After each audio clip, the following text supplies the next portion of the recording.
আসসালামু আলাইকুম রহমতুল্লাহি ওবরকাতুহ।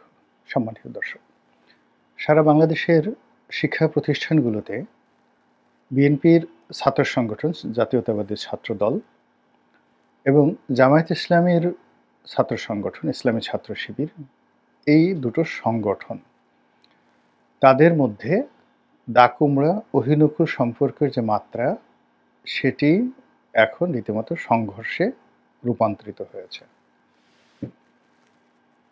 বাংলাদেশের যে চলমান রাজনীতি, এটি ক্রমশ যে জটিল থেকে জটিলতর অবস্থায় যাচ্ছে, তাতে এই দুটি যে ছাত্র সংগঠন, তাদের মধ্যে আগামী দিনের যে সংঘর্ষ, এটি রক্তক্ষয়ী আকার ধারণ করবে এবং এই সংগঠন দুটির সংঘর্ষের পরিণামে আমাদের জাতীয় রাজনীতি এবং জাতীয় অর্থনীতি দুটোই তছনছ হয়ে যাবে।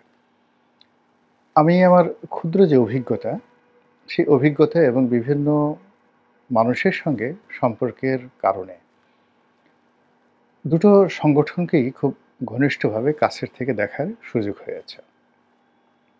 আর যেহেতু ছাত্রলীগ করতাম ঢাকা বিশ্ববিদ্যালয়ে, ঢাকা কলেজে, এমনকি স্কুল জীবনে, কাজেই ওই সংগঠনটি সম্পর্কে আমার ধারণা আরও স্পষ্ট। বাংলাদেশের ছাত্রলীগ এবং ছাত্রদল এ দুটোই খুবই জনপ্রিয় একটি সংগঠন, কিন্তু তাদের ব্যাপারে জনমত প্রবল নেই।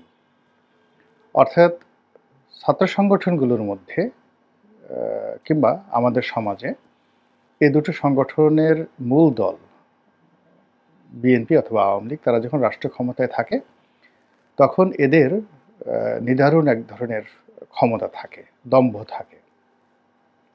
আর যখন এই রাজনৈতিক দলগুলো বিরোধী দলে থাকে, তারা যথেষ্ট জনপ্রিয় দল হিসেবে মানুষের সহানুভূতি পেয়ে থাকে।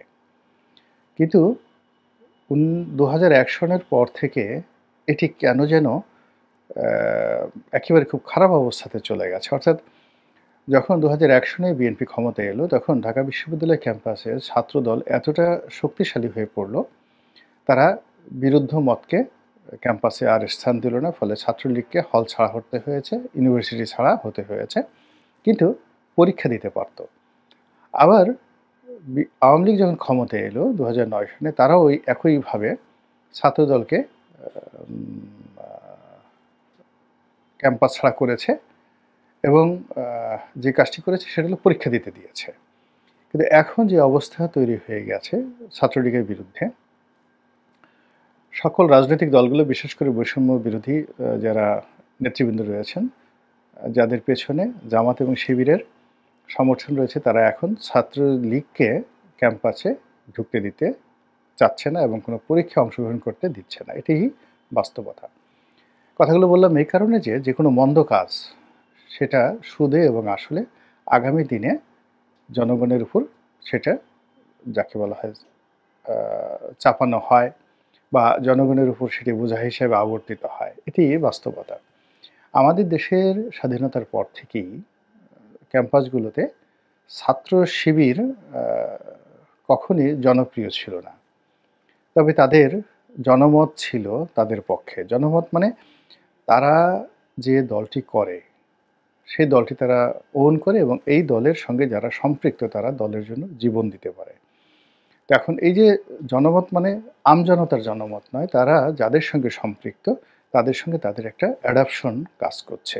অর্থাৎ অনেকটা আমদুদের মতো, অনেকটা যাকে বলা হয় হরিহর আত্মার মতো মূল সংগঠন, তারপরে কর্মী এবং সমর্থক, ভক্ত যারা জামাতের, শিবিরের কিংবা ইসলামপন্থী যে সকল লোকজন রয়েছেন, তাদের সকলের সঙ্গে তাদের এরকম একটা সম্পর্ক যে একজন বিপদে পড়লে আর একজন ঝাঁপিয়ে পড়ে। আর জনপ্রিয়তা হলো এরকম যে দূর থেকে আমি ভালোবাসি, কিন্তু তাকে আমি ওন করি না। আপনারা অনেকে নায়ক রাজ্জাককে পছন্দ করেন, অনেকে শাবানাকে পছন্দ করেন, অনেকে অমিতাভ বচ্চনকে পছন্দ করেন, অনেকে রেখাকে পছন্দ করেন, কিন্তু ওই পছন্দ পর্যন্ত, কিন্তু ওন করেন না।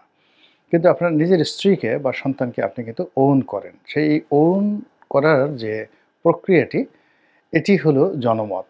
আর দূর থেকে চাঁদ ভালোবাসেন, আকাশ ভালোবাসেন, সেটা হলো জনপ্রিয়তা। কাজেই জনপ্রিয়তা কোনো অবস্থাতেই জনমত তৈরি করে না। এখানে মূল ডিফারেন্সটা হলো যে শিবিরের সঙ্গে ছাত্র দলের এবং ছাত্রলীগের মূল সমস্যা যে শিবির তার সংগঠনের বাইরে জনপ্রিয় নয়।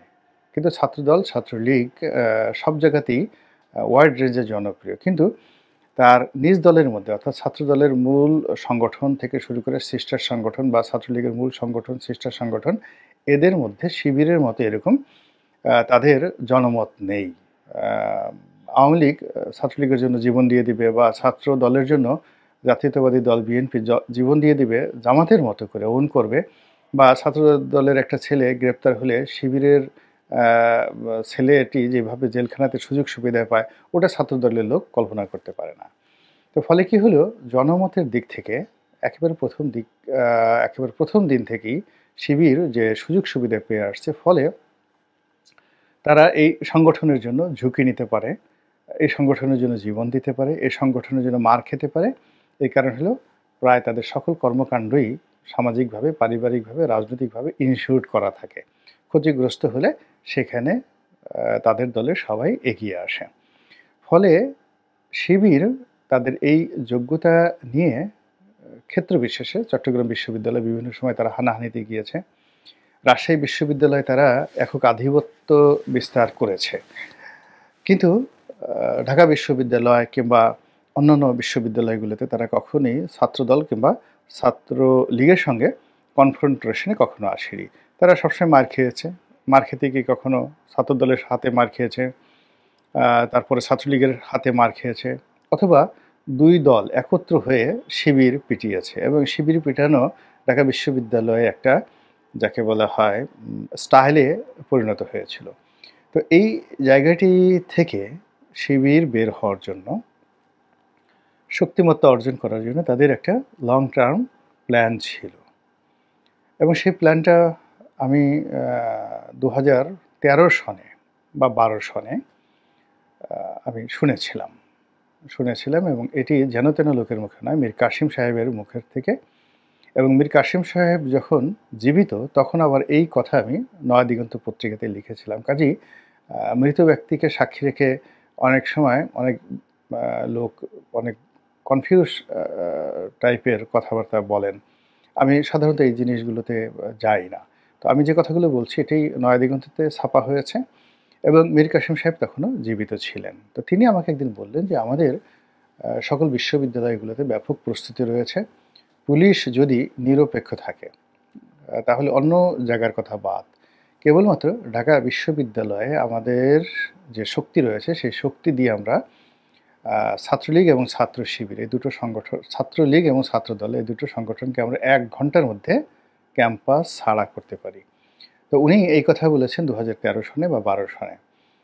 আর এখন 2025 সনে আপনারা বুঝতে পারছেন যে সেই সময়ের চাইতে অন্তত 100 গুণ বেশি অর্থবিত্ত শক্তিমত্তার অধিকারী ইসলামী ছাত্র শিবির, এবং একই সঙ্গে তারা সুসংগঠিত এবং এই মুহূর্তে রাষ্ট্রশক্তির একটা বিরাট অংশ তাদের পক্ষে।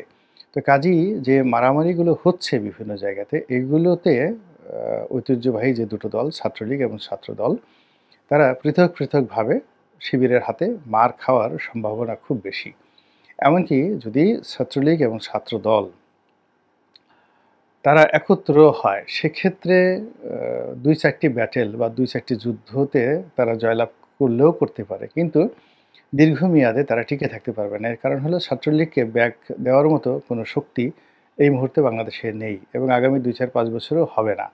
আর সেখানে ছাত্রলীগের যারা নেতৃবৃন্দ নিজেদের শক্তিমত্তায় তাদেরকে জেল জুলুম, হুলিয়া, মারামারি, কাটাকাটি, ক্ষতিপূরণ, হাসপাতালে ভর্তি সবগুলো তাদেরকে মোকাবেলা করতে হবে। এবং একই সঙ্গে ছাত্রদলের অবস্থাও তদ্রূপ। এখানে ছাত্রদলের যারা আছেন তারাও মূল দল থেকে সাহায্য পাবেন, সহযোগিতা পাবেন, তাদেরকে অর্থনৈতিকভাবে সহযোগিতা করবে বা তাদের পক্ষে একটা টেলিফোন উঠিয়ে তারপরে একটা কথা বলবেন কোনো একটা সরকারি অফিসে, আর সেই বিএনপি নেতার কথা মতো ছাত্রদল নেতাদেরকে পুলিশ ছেড়ে দেবে, এরকম অবস্থা এখন পর্যন্ত বাংলাদেশে তৈরি হয়নি। কিংবা ধরুন জামাতের যে সকল নেতৃবৃন্দ এই মুহূর্তে খুব স্টার পর্যায়ে রয়েছেন, যেমন গোলাম পরোয়ার সাহেব স্টার হয়ে গেছেন, মিজানুর রহমান আজাহারি স্টার হয়ে গেছেন, জামাতের আমির সুপার স্টার হয়ে গেছেন, তারপরে ডক্টর মাসুদ তিনিও এখন স্টার। এর বাইরে হামিদুর রহমান আজাদ রয়েছেন, সেলিম উদ্দিন সাহেব রয়েছেন। তারা সবাই মোটামুটি স্টার পলিটিক্সিয়ান হয়ে গেছেন এই ঢাকা শহরে। এখন এই যে কজন নাম বললাম এরপর আরও অনেকে হয়তো আছেন। তারা কোনো সরকারি অফিসে গেলে, কোথাও টেলিফোন করলে, কোনো পাবলিক প্লেসে দাঁড়ালে যে ইমেজ তৈরি হয় ঠিক সেই সমপর্যায়ের ইমেজ অন্য কোনো রাজনৈতিক দলের নেতাদের মধ্যে এই মুহূর্তে নেই। আওয়ামী লীগের লোকজন তো দাঁড়াতেই পারবে না। আর বিএনপির যারা আছেন আপনি একটু পাশাপাশি চিন্তা করেন তো, রিজভী সাহেব দাঁড়িয়ে আছেন, আর আমিরে জামাত দাঁড়িয়ে আছেন। অথবা ধরুন মির্জা আব্বাস সাহেব দাঁড়িয়ে আছেন অথবা আমিরে জামাত দাঁড়িয়ে আছেন। সেখানে আপনার কাছে কি মনে হয় যে এখনকার যে পার্সপেক্টিভ রয়েছে সেই প্রেক্ষাপটে বা পার্সপেক্টিভে আ কার দিকে আপনার দৃষ্টি নিবদ্ধ হবে? বা মাইক নিয়ে কার কথা শোনার জন্য লোকজন এগিয়ে যাবে? এবং সাধারণ যারা জনতা কার দিকে দৃষ্টি ফেরাবে? সময় এখন যেহেতু জামাত এবং শিবিরের দিকে চলে গেছে, ফলেই তাদের সঙ্গে যদি আপনাকে সংঘাত করতে হয় তাহলে আপনাকে meticulously, যেটা ডক্টর মোহাম্মদ ইউনূসের সেই বিখ্যাত কথা, meticulously আপনাকে প্ল্যান করতে হবে। তারপর শেষে পরিকল্পনা করতে হবে। তারপর প্রস্তুতি নিতে হবে, বিনিয়োগ করতে হবে এবং ট্রেনিং লাগবে। যথেষ্ট লেফট রাইট করার মতো ট্রেনিং লাগবে। এখন জামাত শিবির এই গত ১৫ বছর ধরে দৌড়ানো, দৌড় থেকে বের হয়ে মিছিল করা। আপনি দেখুন জামাত শিবিরকে নিয়ে অনেক হাসাহাসি করত। তো জামাত শিবির গত ১৫ বছরে অনেকগুলো মিছিল মিটিং করেছেন। তাদের সেই মিছিল মিটিং তারা হুট করে ঝটিকা মিছিল মিটিং করেছেন। কিন্তু সেই মিছিল মিটিংয়ে দেখা গেল যে অনেক লোক হতো, প্রচুর লোক হতো। আবার তারা সেই মিছিল মিটিং করে পালিয়ে যেত। আবার তারা ধরা পড়তো। ১ মাসের মধ্যে তারা কিন্তু বের হয়ে যেত। এখন উল্টো যদি বিএনপির দিকে চিন্তা করেন যে এমন ঘটনাও গেছে, রিজভী সাহেব ৪-৫ জন মহিলাকে নিয়ে পল্টন অফিসের সামনে মিছিল করেছেন। লোক পাওয়া যায়নি। তিনি ঝটিকা মিছিল করার জন্য মিরপুরে গেছেন কিন্তু ১০-১২ জনের বেশি লোক হয়নি। তো সেই তুলনায় বিরূপ সময়ে বিএনপির যে ফাইটিং টেন্ডেন্সি এবং জামাত শিবিরের যে ফাইট করার যে দক্ষতা, এ দুটো আপনি তুলনা করেন। আবার এই যে সুসময়ে এসেছে, এই সুসময়টি জামাত শিবির যেভাবে ব্যবহার করতে পেরেছে সরকারি অফিসে, বেসরকারি অফিসে, আইন আদালতে, সব জায়গাতে, সেটা বিএনপি এখন পর্যন্ত তার ধারের কাছেও যেতে পারেনি। তো সেই অবস্থাতে যদি শিবিরের সঙ্গে আপনাকে মারামারি করতে হয়, তাহলে আগে শিবিরকে বুঝতে হবে। এখন শিবিরের কি বুঝবেন আপনি? শিবিরের 10% আপনি দেখতে পাবেন। 90% ও তাদের যাকে বলা হয় মুখ দেখা যায় না। বিভিন্ন অফিসে চাকরি করছে। ইউনিভার্সিটি 2nd ইয়ারে 3rd ইয়ারে পড়ে কিন্তু তারা চাকরি করছে। অর্থনৈতিকভাবে স্বাবলম্বী। আর ছাত্রদলের যে ছেলেটা সে তো সেই কাজগুলো করছে না। সে বাপের টাকা দিয়ে চলছে। তারপরে শেষে যারা দুষ্ট লোক তারা চাঁদাবাজি করছে। ফলে এখানে তো সাম্যতা আসছে না। ২ নম্বর হলো যে তারা বিভিন্ন সংগঠনের মধ্যে ১০ থেকে ১২ টি সংগঠনের মধ্যে তারা ঢুকে আছে এবং আপনি তাদেরকে দেখে বুঝতে পারবেন না যে এরা শিবিরের লোক। আপনি ঢাকা বিশ্ববিদ্যালয়ের এই যে কোটা বিরোধী আন্দোলন ২০১৮ থেকে এখন পর্যন্ত, সেই কোটা বিরোধী আন্দোলনে জামাত শিবিরের ইনভেস্টমেন্ট আ কত? সে তুলনায় বিএনপির ইনভেস্টমেন্ট কত? এবং যত এই যে কোটা বিরোধী নেতৃবৃন্দ রয়েছেন, তারা মানে পূবের চাঁদ পশ্চিমে উঠে গেলেও জামাতের নেতাদের সামনে মুখ তুলে কথা বলতে পারবেন না। এর কারণ হলো অনেক নেতা রয়েছেন যাদের ঘর চালানো, সংসার চালানো, তারপরে শেষে হাসপাতালের বিল দেওয়া, এরপরে তাদের রাজনৈতিক কর্মকাণ্ড থেকে শুরু করে আরও অনেক ক্ষেত্রে জামাত এবং শিবিরের যে বিনিয়োগ রয়েছে, সেই বিনিয়োগ বাংলাদেশের অন্য কোনো রাজনৈতিক দলের নেই। তারা শুধু মুখে, মুখে কথা বলেছে। এখন বিএনপির লোক বলুক তো যে আমরা অমুক, অমুক লোককে এত কোটি টাকা দিয়েছি, এত লাখ টাকা দিয়েছি আন্দোলন করার জন্য, বলতে পারবে না। কিন্তু জামাত যদি চায় একেবারে অনেকের কাপড়-চোপড় খুলে দিতে পারে। ফলে কি হচ্ছে, বিএনপি অনেককে টানার চেষ্টা করছে এই সময়টিতে। আবার লোভে পড়ে অনেকে যাওয়ার চেষ্টা করছে। কিন্তু জামাত যখন তলে, তলে কাউকে একটু হুমকি দিচ্ছে, ধামকি দিচ্ছে, সঙ্গে, সঙ্গে সে কিন্তু পিছু টান দিয়ে সেই বিএনপিকে ত্যাগ করে আবার সেই তার যে অবস্থান, জামাত এদেরকে নিচ্ছে না। এদেরকে ব্যবহার করছে থার্ড পার্টি হিসেবে, অক্সিলিয়ারি ফোর্স হিসেবে, রিজার্ভ ফোর্স হিসেবে। তো তারা সেই সরাসরি জামাত শিবিরের সাথে জড়িত না। কিন্তু জামাতের হয়ে তারা তৃতীয় পক্ষ হয়ে, চতুর্থ পক্ষ হয়ে কিন্তু রাজপথে আন্দোলন, লড়াই, সংগ্রাম থেকে শুরু করে অনেক কিছু করে যাচ্ছে। এখন এই যে জামাত শিবিরের কাছ থেকে অর্থ নিয়ে, টাকা নিয়ে যারা এই সমস্ত কর্মকাণ্ড করেছে, তারা নিজেরা যখন অনেকে স্টার হয়ে গেছেন, এটা অনেকে ডিজিএফআইয়ের কাছে বিক্রি করার চেষ্টা করেছেন। এটা অনেকে বিএনপির কাছে বিক্রি করার চেষ্টা করেছেন। কিন্তু জামাতের কানে যখনই এসেছে, জামাত অমনি সুতো ধরে টান দিয়েছে। আর সঙ্গে, সঙ্গে কিন্তু সমস্ত প্রেক্ষাপট উল্টে গিয়েছে এবং এখনও যাচ্ছে এবং আগামীতে আরও বেশি যাবে। তো কাজেই যে কোনো বিরোধ নিষ্পত্তি করাটাই বেটার। আর যে কোনো বিরোধ করার জন্য ব্যাপক প্রস্তুতি থাকা দরকার। আশা করি আগামীতে যারা এই কাজগুলো করবেন রাজনীতিতে, ছাত্র রাজনীতিতে, তারা হিসাবপত্র করেই সবকিছু করবেন। এটাই আমার স্বনির্বন্ধ অনুরোধ। আল্লাহ আমাদের সবাইকে হেদায়েত দান করুন এবং হেফাজত করুন। আসসালামু আলাইকুম ওয়া রাহমাতুল্লাহি ওয়া বারাকাতুহু।